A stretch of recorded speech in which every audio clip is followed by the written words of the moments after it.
Welcome everyone to today's developer update. Sup, Jeff? Super exciting news. We're talking about BlizzCon today. Now I know it's a little bit early and we're not quite to BlizzCon yet, but I always do this before the video starts. Clothing, not bad. Shirt's fine. It's alright. Looks chill. Same glasses. Head looks pretty sharp still. Still in line. The beard looks freshly shaved, but it's like a 2-day, it's like a 1.5 day beard, 2-day beard, something like that. Not bad at all. Usually when he has like a big beard and we look scuffed, the video's about bad news, so we're getting some good news here today. We have a very special feature coming just for BlizzCon that we want to tell you about as early as possible. And that feature is called the Overwatch World Cup Viewer. So the Overwatch World Cup Viewer obviously is going to be a way for you to watch the Overwatch World Cup in a way that you've never seen before. But let me go into some detail on how that's going to work. Prior to BlizzCon, we are going to put up a special beta version of the feature because we need to test this more than anything else. And that beta using World Cup as like a test for Overwatch League, pretty much. Version of the Overwatch World Cup Viewer will be available to you only in the Battle.net client, which unfortunately means that the beta of this will only be available for our PC players. Fuck, dude! Fuck! What will the Overwatch World Cup Viewer enable you to do? You can watch all of the matches I won't be able to watch with my console friends time as they're happening live from a spectator That's point exciting, of view, just like our professional esports observers do, which means you can move the cameras around, you That's can watch nuts. from first person, you can watch from third person, you can use a free cam to move around the levels and watch the exciting Overwatch World Cup matches from any view that you deem awesome. Of course, for those of you... From this perspective, I have an idea. Because when I went to stream today, they told me about the replay system. I don't want to watch the video because I want to get spoiled. But they told me about the replay thing. I'm gonna buy. Console players. I'm gonna buy 3 computers, right, and run 4 instances of Overwatch on each of them, right? Boom, boom, 4 Overwatches.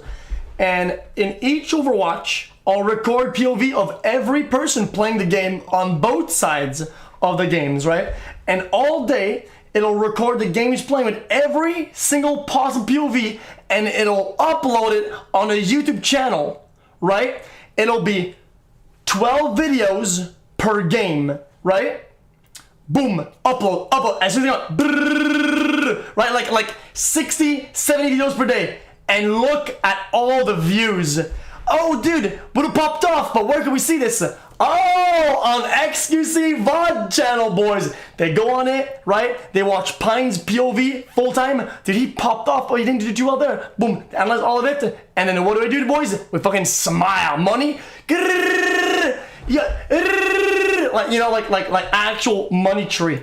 Who don't have access to the Overwatch World Cup Viewer, you can also watch the Overwatch World Cup on all of the streams that will be normally available to you, and you can go to the Overwatch World Cup website to see exactly where those are going to be.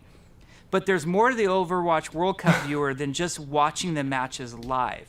And one of my favorite things about the viewer and the way that it works is it also enables you to watch the replays of every match that will be played during the semifinals and finals. Replay system? So you can go back and you can watch from any angle all of the exciting plays that That's happen. crazy. You also have control over things like the camera speed. So if you want to watch, you know, in a quarter time and watch it very, very slow motion to really understand how the pros were doing all of those moves, you can do that. You can also speed things up. You can jump around in the timeline. We've enabled some other features with the World Cup Viewer as well, like that top-down map view where you get the little icons on each of the heroes that shows you if they're stunned, if they're casting an ability. That's pretty much League of Legends, like it's what they did it. Because now there's so many stuns in the fucking game that people will probably wonder, why is the guy not moving? He's probably Brigitte stunned, he's probably Brigitte boop, he's probably Brigitte slept, you know, whatever, dude. And shows you where their health is at and their ultimate status, so you can turn that on as well. We think it's a really fun feature, and most of all, and a lot of you are probably wondering, well, I love Overwatch. I might not be super into esports. I want to check out World Cup, but, why is this feature interesting to me if I'm not going to watch World Cup? Well, by testing the beta version of the Overwatch World Cup viewer, it allows us to work on the technology that will one day allow us to bring these features to all of Overwatch, both PC and console, in not only an esports setting, but for all of us as individuals. Can you imagine going and watching one of your own matches later, but being able to put the camera wherever you want in that sort of replay view? We think that obviously they're not going to talk about this. I want to talk about this. They're not going to talk about this because this is an announcement video, so they would never go into specifics about TOS and rules. But I wonder what are the specifics, because they talked about it earlier, and I wonder, can you go into the games themselves, right, and then film a POV or film a certain content or do your own filming and broadcast it on your own channel on Twitch at the same time the event is actually being broadcasted, or is it ran at a actual LAN delay that you wouldn't be able to do that, so you would be behind, right? And if you do, are you gonna get banned off Twitch, or would you get banned off Overwatch or whatever, right? That's pretty crazy. I don't think it's gonna be bannable, because even though you're in a pro game, right? If you broadcast with your own POV and your own whatever, it is your own version of the game and it is your own content. Even though it is still in a spectrum of the game content, it is your content. You're not stealing anything. You're just filming your own shit into the game, right? So it would never be against the rules unless something would happen, like someone too big would do it or some shit like that. Would be pretty amazing. Right? No, it's not TOS. I don't think.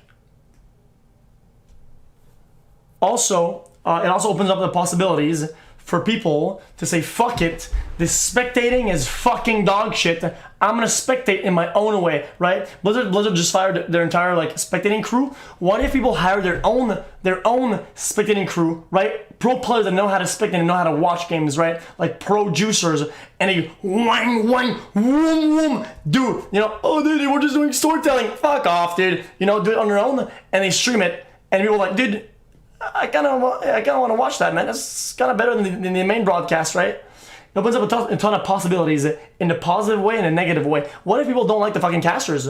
This guy's kind of annoying, right? What if it's a bad caster that everyone hates it? You can just fucking watch the fucking broadcast and filming on another channel. So to summarize, the Overwatch World Cup viewer kind of gives us two big features that we can test out for future Overwatch eventually.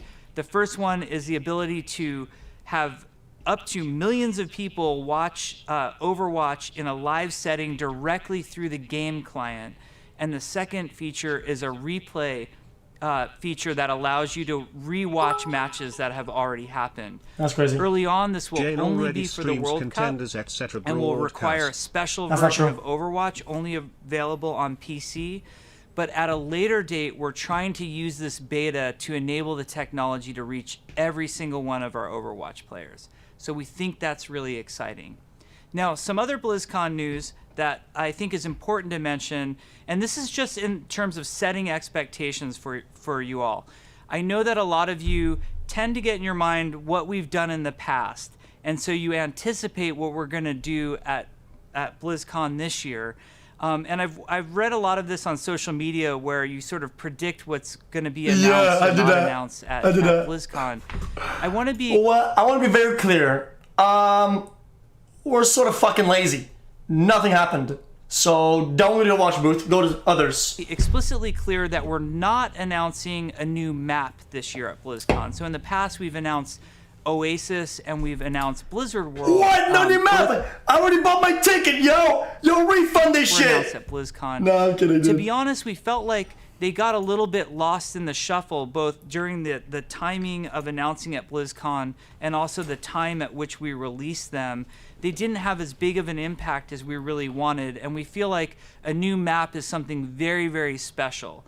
So we are definitely working on new map content. We know that's something that you all love and you all request often. So don't think that by us not announcing something at BlizzCon, it does not mean that there's no work going on. We're definitely working on new map content. You're just not going to have any new map content announced at BlizzCon. You know what I think? He said no new map. But what if they make a new game mode and release new maps? Like 4 new maps. That does not mean that there won't be amazing announcements at BlizzCon. We think the content we have for BlizzCon is going to be awesome, and I wish I could share it with all of you right now. But you'll have to wait till early November. Make sure to tune in. Now, just a couple other housekeeping notes on what's going on in Overwatch right now. We are making some balance changes. The balance changes are for what we call patch 1.30. That patch is going to, in essence, I'm not going to go into all balance, the details, boys. but expect buffs for Roadhog, Reaper, That's fine. Symmetra, Fine. and Not Mercy. And I know Wait, that what? both Symmetra's super strong right now. Mercy? Roadhog and Mercy. Mercy are discussed probably more than some of the other heroes. Mercy will be getting a buff specifically to Valkyrie that we're experimenting with, and we think should be pretty awesome for her, and That won't do be shit. a welcome change to the hero. And with Roadhog, there's a lot going on. We want to improve how the hook feels for Roadhog, and also work on some of the shotgun consistency. Roadhog 1.0 back, PoChamp?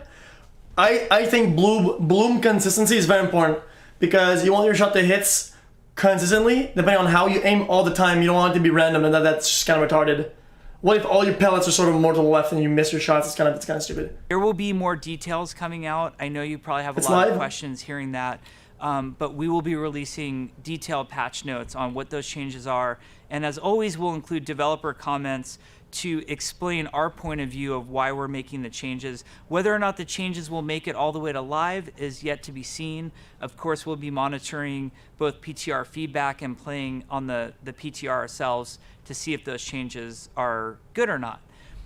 Anyway, thanks for hearing us out. We really hope as many of you possible help us to test the Overwatch World Cup viewer. We've been working very hard on it, and it's very promising technology for the future of Overwatch and the future of cool features to come. Okay. Thanks for everything, and we hope you enjoy BlizzCon as much as we're going to. Hold up.